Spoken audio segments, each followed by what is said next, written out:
Assalamualaikum warahmatullahi wabarakatuh. Selamat datang di kelas kimia bersama saya Ibu Aina. Pada kesempatan kali ini kita akan mempelajari tentang reduksi dan oksidasi atau lebih dikenal dengan singkatan redoks.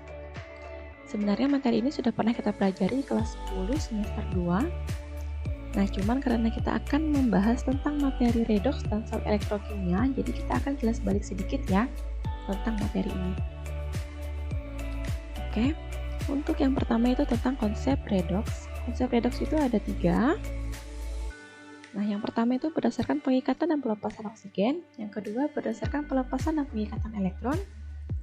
Dan yang ketiga berdasarkan penambahan dan penurunan bilangan oksidasi. Nah, untuk membantu di materi kelas 12 yaitu tentang elektrokimia, itu kita akan lebih ke konsep yang nomor 2 dan konsep nomor 3. Nah, konsep yang nomor 2 dikatakan oksidasi jika dia itu reaksinya disertai dengan pelepasan elektron. Nah, reaksi pelepasan elektron itu ditandai dengan ciri-ciri E-nya ini berada di sebelah kanan tanda panah. Nah, sedangkan reaksi reduksi itu adalah reaksi pengikatan elektron. Ciri-cirinya E-nya ini berada di sebelah kiri tanda panah. Nah, kemudian konsep yang ketiga, penambahan dan penurunan biloks. Dikatakan oksidasi jika biloksnya itu bertambah. Itu 0 menjadi plus 2. Jadi dia naik ya di sini ya.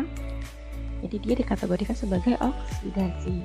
Sedangkan reduksi adalah reaksi penurunan biloks. Kita lihat contoh di sini dari 0 menjadi min 1. Dia turun ya. Jadi dia dikategorikan sebagai reaksi reduksi.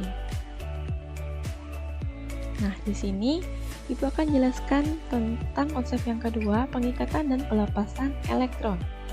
Jadi di sini tentukan reduksi dan oksidasi dari reaksi berikut. Di sini kita kelompokkan dulu ya. Zn dengan Zn2+.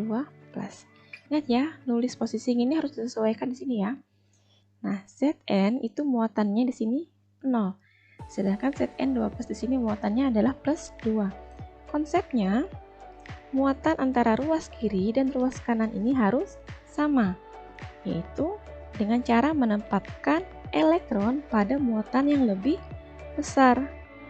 Kenapa kita letakkan di muatan yang lebih besar? Karena elektron itu muatannya negatif.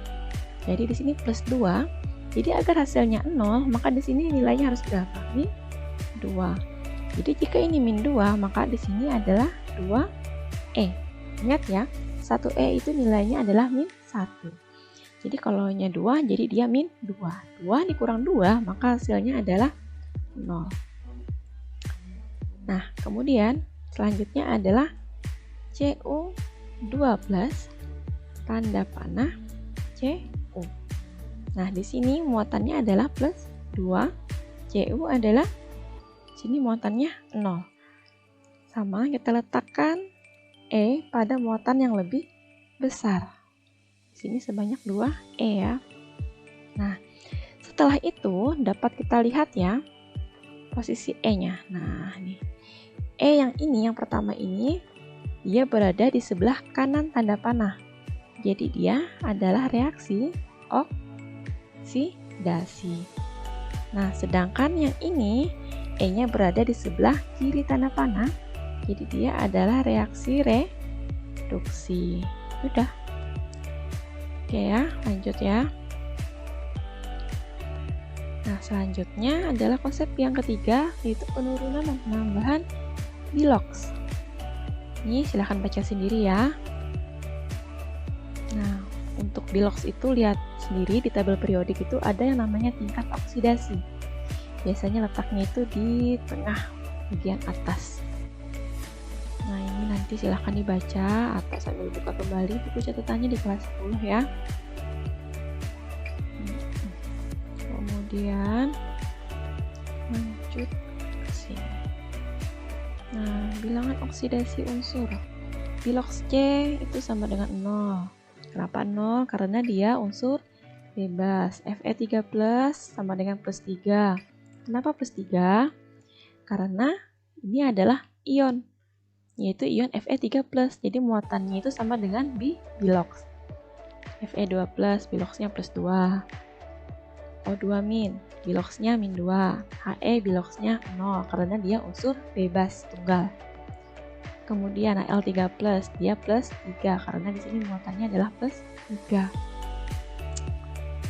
Lanjut. Nah, di sini reaksi redoks, zat yang mengalami oksidasi disebut sebagai reduktor, zat yang mengalami reduksi disebut sebagai oksidator. Nah, di sini sambil saya jelaskan. Ingat ya, Cl itu biloxnya -1. Kita kalikan 2. Nah, di sini kan jumlahnya 2 ya. Jadi di sini -2. Kemudian Fe berapa? Plus 2. Kenapa plus 2? Karena agar hasilnya 0, jadi di sini kita letakkan 2. Kemudian selanjutnya di sini Cl -1. Nah, karena jumlah Cl di sini ada 4, jadi -1 kita kalikan dengan 4. Jadi dia -4. Nah, titik-titik berapa dikurang 4 ini agar hasilnya 0. Jadi berapa hasilnya? Bilox dari Sn plus 4. Kemudian selanjutnya SnCl2 lagi, di sini -1 ya. Nah, karena jumlah Cl di sini ada 2, jadi kita kalikan 2 dulu. Jadi -2, jadi di sini plus 2. Di sini -1, -3, jadi di sini plus 3. Setelah itu baru kita Fe dengan Fe dari 2 ini menjadi 3, itu naik apa turun? Naik ya. Jadi karena di biloxnya naik, maka dia adalah oksidasi. Nah, kemudian Sn dengan Sn. Dari Sn4 menjadi plus 2.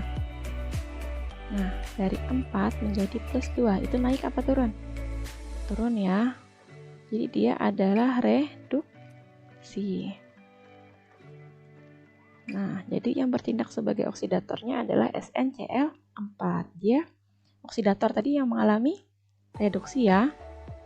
Nih, SnCl4 mengalami reduksi. Kemudian reduktor mengalami oksidasi, yaitu FeCl. Nih, FeCl2 mengalami oksidasi. Nah, untuk zat hasil oksidasinya dan hasil reduksinya, silahkan lihat sendiri sesuai tanda panah ini. Oke, selanjutnya silahkan kerjakan latihan ini. Untuk yang nomor 1 itu konsep yang ketiga tentang bilox ya. Dan untuk yang nomor 2 ini konsep yang kedua tentang tentang pengikatan dan pelepasan elektron. Oke, sekian dan terima kasih. Selamat mengerjakan.